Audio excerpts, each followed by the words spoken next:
Vous avez été nombreux à aimer ma vidéo sur les SMT, Smart Money Trap. Alors si vous en faites partie, accrochez-vous, car il y a plus. Je vais vous montrer dans cette vidéo ce qui n'est pas visible directement sur un graphique de trading, et pour autant qui peut vous donner une indication cruciale. Vous allez apprendre dans cette vidéo où trouver cette indication, comment l'utiliser, et même comment trader avec ce concept. Si vous êtes prêts pour des explications détaillées, des exemples et des astuces, c'est parti.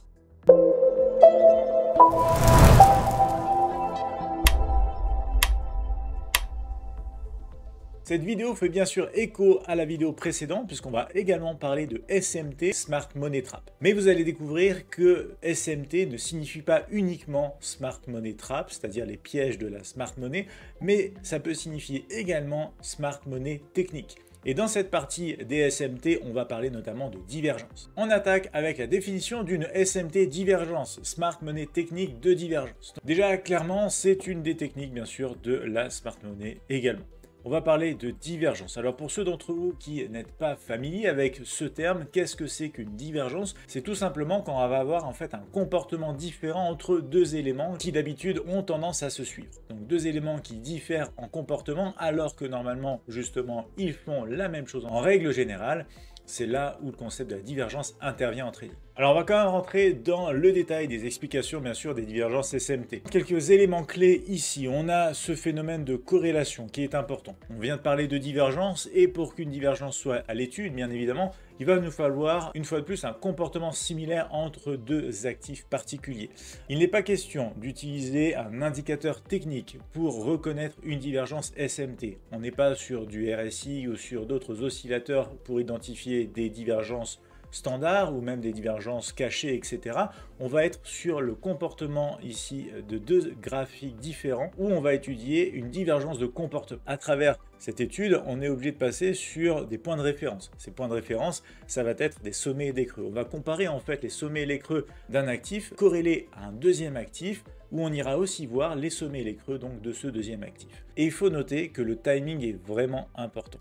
Pourquoi je parle de timing? Quand vous allez regarder et étudier la corrélation entre deux actifs, le point de référence des sommets et des creux, ils doivent bien évidemment être dans la même fenêtre de tir, c'est-à-dire dans le même temps, aux mêmes horaires, idéalement à la même minute ou dans les 5 minutes bien sûr aux alentours, parce que ça va pouvoir traduire que c'est les sommets de référence à utiliser pour regarder cette divergence de comportement possible entre la formation de ces sommets et de ces creux sur les deux graphiques. Alors, comment utiliser les divergences SMT? C'est ce qu'on va voir tout de suite. Déjà, je tiens à rappeler ici, les divergences SMT ne constituent pas en soi un signal de trading.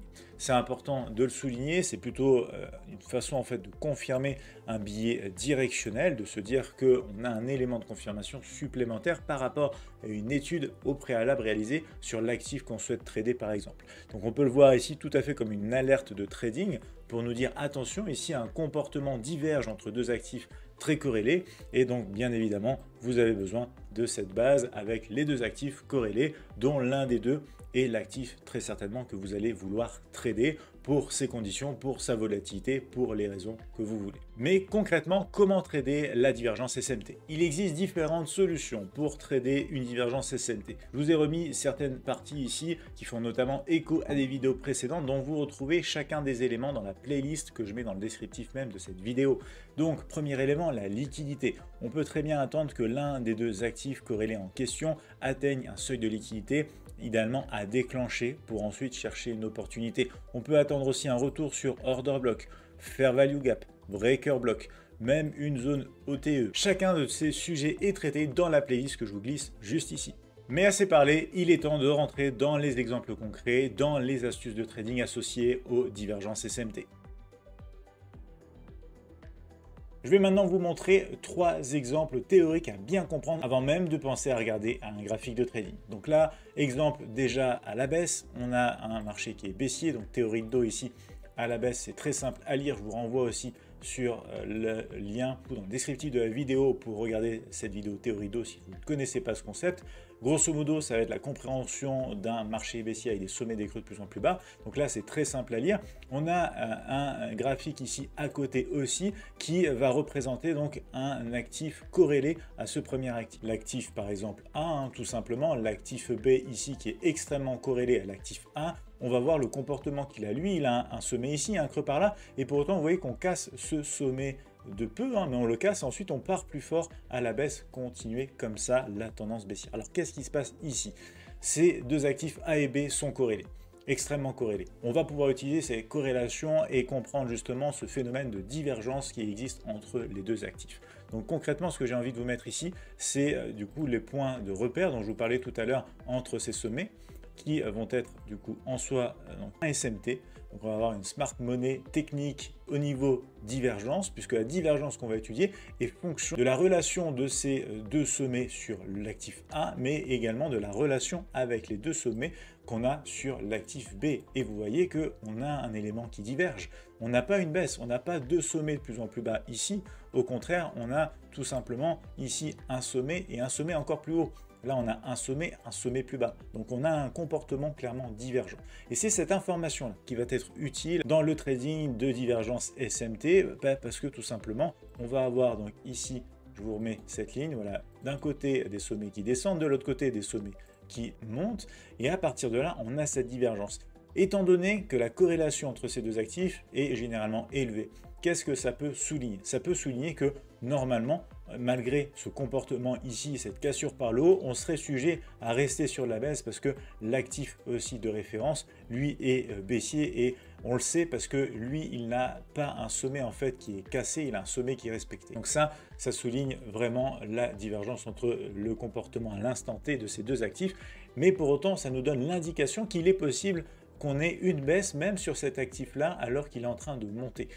On le traduit comment dans le Smart Money Concept ici? Prise de liquidité possible autour de ce sommet, clairement, pour ensuite réintégrer la zone et mieux partir dans le cadre de la tendance de l'actif aussi de référence à côté très corrélé. Qui en soi nous donne une indication intéressante pour ensuite chercher un scénario potentiel et pouvoir avoir tout simplement ce genre d'opportunité possible, protégé par ce dernier sommet en visant la poursuite de la tendance baissière par exemple jusqu'à ce dernier creux ou même sur des extensions si on veut continuer le mouvement. Deuxième exemple, ici plus du côté de la hausse, hein, dans un marché qui a tendance à faire des sommets, des creux de plus en plus haut. Donc je vous remontre ça ici, on a un creux, un sommet, un creux, un sommet, un creux et un sommet, donc c'est la pure théorie de dos ici. Je peux même démarrer plutôt comme ça d'ailleurs et rabaisser là aussi. Donc on a bien sûr toujours cet actif A par exemple qui est présent ici et l'actif B toujours très corrélé qui est présent par là. Vous voyez que l'actif B ici il a du mal puisqu'il fait un creux, il fait un sommet et pour autant on casse le creux précédent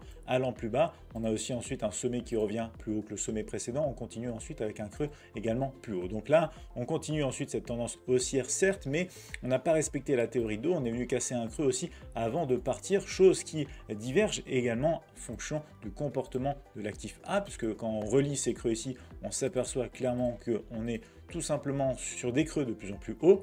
Là, on est sur des creux de plus en plus bas jusqu'à ce qu'on revienne ensuite. Donc, c'est de la divergence SMT également, puisque on va pouvoir regarder ça, cet élément qui diverge, c'est creux de plus en plus bas versus des creux de plus en plus haut. Ça, c'est la divergence SMT, du coup, pour un billet haussier. Et là, une fois de plus, on a une indication cruciale qui peut nous donner une excuse pour chercher une opportunité ensuite pour trader cette zone, par exemple comme ça, avec le stop protégé sous le creux, et bien évidemment, ensuite, en cherchant le test du sommet, voire à poursuivre la tendance, etc.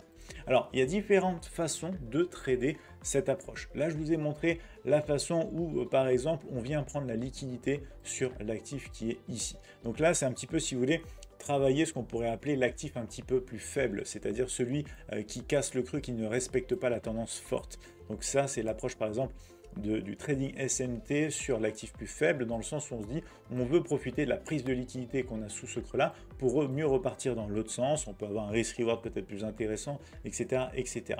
Il y a une autre façon de faire qui consiste à se dire voilà, on a cette divergence ici entre ces deux actifs, une divergence SMT, mais je vais vouloir bénéficier d'un trading du coup dans un marché, en fait dans un graphique de trading qui se respecte en tendance et qui revient peut-être sur une zone d'intérêt ici pour pouvoir avoir cette opportunité de rebond ici aussi, ou même profiter de ce qui suit encore derrière, parce que ça montre que la tendance est forte et qu'elle a des probabilités de se poursuivre. Donc on a deux modèles en fait possibles, soit on trade l'actif un peu plus faible, celui qui ne respecte pas la structure parce qu'on veut jouer la carte de la prise de liquidité, soit de l'autre côté, on va du coup chercher à prendre l'actif qui est plus fort, qui respecte sa tendance pure et dure et qui a du coup un rebond aussi probable. Troisième exemple et non des moindres, puisque là je vais vous montrer un exemple par rapport à des actifs corrélés mais de manière totalement opposés. Donc là, je reprends le concept. On a un actif ici, par exemple, A.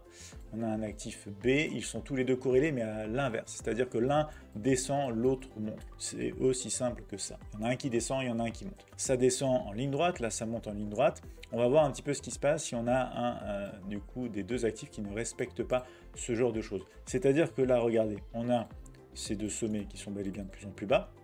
Donc ici, hop, je mets directement SMT parce que vous allez voir. Donc imaginons ici, on respecte la tendance et on continue à la baisse sur l'actif A, mais on sait que l'actif B est corrélé à l'opposé. Donc si l'actif A continue de descendre, normalement on est censé continuer de monter, bien sûr, en temps normal sur l'actif B. Mais là, on s'aperçoit d'une chose, on s'aperçoit qu'on n'a pas un respect de ce creux. Au final, on le casse aussi et bien évidemment, ensuite ça repart, etc. Donc là, ce qui va nous intéresser à l'étude, ça va être tout simplement de se dire, tiens, ici, j'ai une divergence de comportement aussi. Donc SMT divergence également, mais dans un concept voilà, où on a deux actifs qui sont corrélés à l'opposé, c'est-à-dire une corrélation bien sûr négative, hein, pour que ce soit clair pour tous. À ce moment-là, l'opportunité se trouverait plutôt par ici, bien évidemment. Ensuite, après la prise de liquidité sous le dernier creux pour jouer du coup la réintégration et trouver une opportunité en plus. Je le rappelle, les divergences SMT ne sont pas des signaux de trading forcément en soi, soit on étudie de l'autre côté bien sûr l'actif plus fort qui lui va avoir tendance à respecter son billet, et à partir de là ça donne plutôt ce genre de scénario, par exemple avec bien évidemment aussi un stop protégé, du coup stop loss protégé au-dessus du dernier sommet pour continuer dans la tendance baissière. Il est temps de revenir sur MetaTrader 5 pour avoir des exemples concrets. Je vous ai mis le S&P 500 au-dessus, le Nasdaq 100 en dessous, deux actifs indices boursiers américains assez corrélés bien évidemment. On a des actions du Nasdaq 100 qui se retrouvent dans le S&P 500, ces deux indices boursiers associés au marché américain. Donc on a une corrélation qui se tient bien sûr relativement bien entre ces deux actifs. Donc on va étudier ça déjà d'un côté indice boursier. On va prendre des points de repère bien sûr pour mieux comprendre ici l'évolution entre les sommets et les creux. Donc on va prendre par exemple 16h45 sur ces deux graphiques. Donc ça correspond ici à ce qu'on a là. On va regarder ça de ce côté-ci, vous voyez, donc là en fait on a un sommet de ce côté-ci. Là, on a un sommet aussi de ce côté-là. Et qu'est-ce qui va se passer juste après? On va voir que tout simplement, on a un autre sommet qui se forme. L'autre sommet qui va se former, il va être à peu près dans cette zone ici. Donc, c'est quoi? C'est du 18h45, toujours heure de plateforme, attention. Et là, vous voyez, 18h45 de l'autre côté, on a en fait un élément de divergence. Ici, je pense que ça saute aux yeux de tout le monde. Regardez ce qu'on a ici. Donc, on a finalement un sommet qui est de plus en plus bas. Je vais vous mettre ça, bien sûr, bien en gras ici pour que ce soit bien vu de tous. Et là on a du coup du côté bien sûr du Nasdaq, et bien pas la même chose. En fait on aura d'un côté ici, je supprime juste ça, on aura d'un côté des sommets de plus en plus bas sur le S&P 500, des sommets de plus en plus hauts sur le Nasdaq 100, même heure, même endroit, et des actifs corrélés. Donc on a notre divergence ici, bien évidemment. Ensuite on n'a plus qu'à se dire lequel de ces deux actifs je souhaite trader. On peut trader le S&P 500, on peut trader le Nasdaq 100. Personnellement, j'aime bien trader le Nasdaq 100. Là, du coup, ça voudrait dire quoi? Cette divergence SMT, ça voudrait dire qu'on vient prendre en fait de la liquidité juste au-dessus de ce sommet-là, et ensuite on réintègre pour pouvoir mieux repartir à la baisse. Parce que on sait qu'on a un S&P 500 ici qui lui respecte, du coup, avec cette formation de sommet, bien sûr, la structure. Donc en fait, à partir de quand on peut regarder ça? On peut se dire, voilà, à partir de cette bougie ici, donc on va décaler, par exemple, si vous voulez, comme ça, sur du 19h15, 19h15, et on peut ensuite descendre sur des unités plus petites pour aller voir ce qui peut se passer en termes d'opportunités vis-à-vis des signaux que je vous ai dit tout à l'heure, qui figurent d'ailleurs dans la playlist de cette vidéo associée au Smart Money Concept. On va aller voir ce qui se passe sur une unité de temps inférieure ici pour essayer d'exploiter du coup cette divergence SMT. Je mets en grand le Nasdaq puisqu'on sait maintenant que ça réagit sur le S&P 500. Donc là, à partir de cette bougie sur les 19h15 heures de plateforme, 18h15 heures de Paris, on a ensuite donc la cassure de structure ici. Vous allez voir qu'on revient du coup sur un retracement dans cette zone FVG, donc l'un des signaux possibles par exemple dans lequel on peut avoir un point d'entrée ici, on peut avoir ensuite le stop par là ou bien protéger au-dessus du dernier sommet et bien sûr aller targeter les derniers creux ou continuer la tendance baissière. Donc voilà pour un exemple de divergence SMT sur indice boursier US pour une divergence baissière. On passe maintenant à un exemple différent sur le marché du Forex, l'indice du dollar américain versus l'euro-dollar. Corrélation élevée et négative. Donc quand ça monte sur l'indice du dollar américain, ça descend sur l'euro USD. Quand ça du coup descend sur l'indice du dollar américain, ça monte sur l'euro USD. Donc on va prendre des points de référence ici. Je vais vous prendre par exemple du coup une bougie après à chaque fois parce que les mèches ici vont être importantes, vous allez le comprendre dans un instant, comme ça, comme ça. On va prendre du coup pareil ici de ce côté-ci sur l'indice du dollar américain, du coup hop, en référence le même timing, donc c'est midi 30, donc ça va être juste ici, et bien sûr ici, hop, ce côté-là à 14h15, heure de plateforme toujours. Alors là j'ai fait en décalé parce que vous allez voir les mèches sont importantes. On a en fait un sommet ici, un sommet par là, tandis qu'on a un creux ici et un creux par là. Ce qu'on va pouvoir remarquer, c'est que du coup du côté donc, de l'euro USD, ça monte, tandis que du côté de l'USDX, en temps normal, ça devrait descendre. Mais là, ce qui se passe, c'est que on vient en fait prendre tout simplement un peu de liquidité au-dessus de cette mèche ici. En fait, on a une mèche qui vient chercher ce sommet-là. Donc, on a notre divergence SMT ici, clairement, sur cet exemple euro-dollar. Et là, on va descendre carrément de 2 unités de temps sur le graphique M1 pour voir ce qui s'est passé. Donc, sur un graphique nettement plus petit, on passe du 15 minutes au M1. On voit donc cette hausse ici entre les deux creux 15 minutes. On sait qu'on a notre divergence SMT. Qu'est-ce qui se passe juste après? On a déjà ici une cassure, on a un choc boss. Bien sûr, je vous invite à regarder la vidéo dans le descriptif de la vidéo également. On ne revient pas du coup travailler cette zone, mais par contre la zone qu'on revient travailler ici rapidement, c'est cette zone imbalance qu'on a juste ici. Je vais zoomer un petit peu pour vous la montrer. Alors c'est relativement risqué puisqu'on a déjà des zones imbalance là, vous voyez, ici et là, on en a une petite ici. Donc en mode conservateur, par exemple, on pourrait attendre ne serait-ce que de revenir sur celle-ci, qui est bien sûr plus safe, avec un stop plus intéressant. En mode un peu plus risqué, on peut y voir ici une opportunité de revenir taper rapidement du coup cette imbalance pour un test du sommet. Et bien sûr, ensuite, hein, bien évidemment, même pour le retest du sommet précédent qui est véritablement ici, qui ne sera touché que là. Donc ça, c'est un autre exemple, bien sûr, sur l'euro-dollar. Voilà pour cette vidéo. J'espère une fois de plus que ce contenu vous a plu. N'hésitez pas à me le dire en commentaire, partagez, likez, regardez, bien sûr, ces autres vidéos que je vous ai mis dans la playlist. C'est très important pour comprendre les prochains concepts qu'on étudiera également sur cette chaîne YouTube. Je vous dis à très vite dans le prochain tuto.